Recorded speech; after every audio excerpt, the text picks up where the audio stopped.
السلام علیکم ورحمۃ اللہ وبرکاتہ۔ مفتی علی اصغر صاحب کے ایمان افروز تاثرات۔ ابھی کچھ دیر پہلے ہی گھر واپسی ہوئی ہے۔ قبلہ شیخ طریقت امیر اہل سنت حضرت مولانا محمد الیاس عطار قادری دامت برکاتہم العالیہ نے علماء عرب کی دعوت کی ہوئی تھی۔ صوفی کانفرنس میں شریک ہونے والے علماء عرب مہمان تھے۔ جو کچھ وہاں ہوا اس کے اثرات قلب پر غلبہ کیے ہوئے ہیں۔ سوچا کچھ نہ کچھ لکھ کر ہی سوؤں گا۔ اہل تصوف کی محفل تھی، باہم ادب بھی دیکھنے کو ملا، اور ہیرے کی قدر جوہری ہی جانتا ہے، اس کا عملی نمونہ بھی آنکھوں سے دیکھا۔ دل کی یہ کیفیت ہے کہ جھوم کر باہر آنا چاہتا ہے۔ شیخ المشائخ عبدالعزیز الخطیب دمشق سے آئے ہوئے ہیں، 100 سے زائد کتب کے مصنف ہیں۔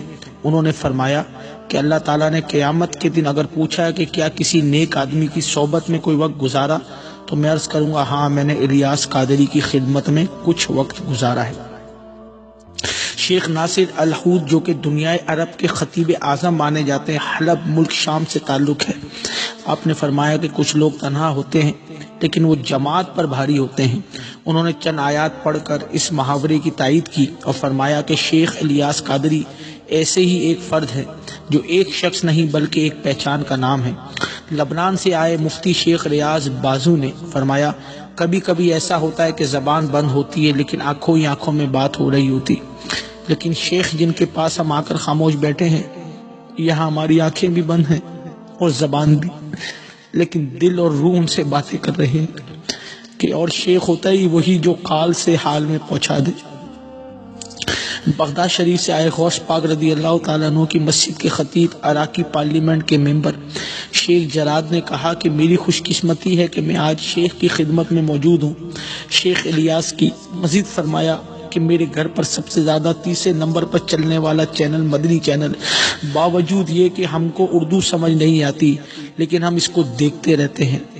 مصر دارالفتہ الحضرت سے وابستہ مفتی مصطفیٰ زغلول شافی قادری نے فرمایا کہ تصوف کی تا کا مطلب ہے تکشف یعنی کہ کشف، اور اس کا ادراک ہمیں اس محفل میں ہو رہا، اور فرمایا کہ امیر اہل سنت الیاس قادری نے اپنے آپ کو چھپا کر رکھا ہوا ہے۔ شیخ مصطفیٰ نے آخر میں امیر اہل سنت کا ہاتھ پکڑ کر مسلسل غوث پاک کی بارگاہ میں استغاثہ کرتے رہے۔ کینیا سے آئے شیخ فیصل محمود جو خود بڑے صوفی رہنما ہیں لیکن عجب رنگ میں تھے، فرمائے میرے والد محترم مسلسل آپ کو مدنی چینل پر دیکھتے رہتے ہیں، باوجود ان کو اردو نہیں آتی لیکن آپ کو دیکھ کر بہت خوش ہوتے ہیں۔ امیر اہل سنت کو پانی دے کر کہا آپ اس میں سے کچھ پی کر مجھے اپنا بچا ہوا پانی دے دیں۔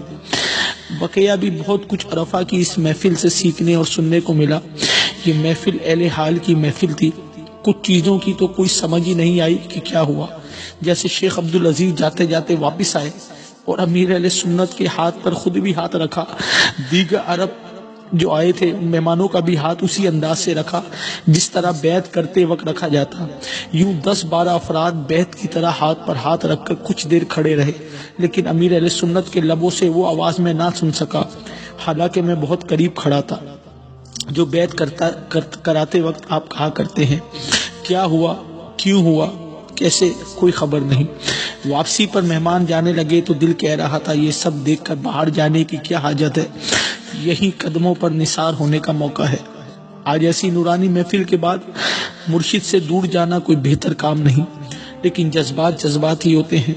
مہمانوں کو رخصت بھی تو کرنا تھا، سو باہر جانا پڑا، اور باہر تو ویسے بھی جانا ہی پڑتا ہے۔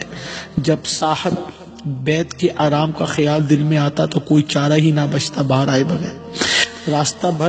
راستے بھر سوچتا رہا وہ لوگ جو امیر علیہ سنت سے پہلی دفعہ ملے، جن کے ہزاروں مریدین وغیرہ ہیں، جس دنیا کے مختلف علاقوں سے آئے، ان میں سے اکثر علماء ہیں بلکہ PhD ہیں، مختلف دینی علوم کے ماہر ہیں۔ اول تو محفل میں خاص ادب سے خاموش بیٹھے رہے، امیر اہل سنت سے دعا کروائی، پھر کسی کے کہے بغیر از خود تاثرات بیان کرنا شروع کیے۔ ان کی زبانی ایسے ایمان افروز باتیں سن کر اپنے مرشد کریم کی شخصیت کی محبت سے دل و دماغ روشن ہو گئے۔ الحمدللہ رب العالمین۔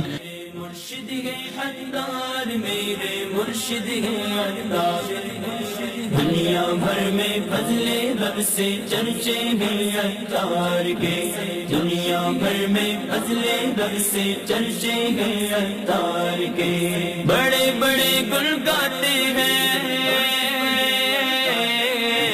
بڑے بڑے گل گاتے ہیں ان کے اللہ تعالیٰ ہمارے مرشد کو آباد رکھے۔ واقعی ہمیں اپنے پیر کی قدر نہیں، قدر والے ہی جانتے ہیں۔ ایسوں کہ اللہ تعالیٰ ہمیں اپنے مرشد کی غلامی میں زندہ رکھے، اور جس طرح امیر اہل سنت چاہتے ہیں اللہ کرے کہ ہم اس طرح مدنی کام کرنے والے بنے۔ السلام علیکم۔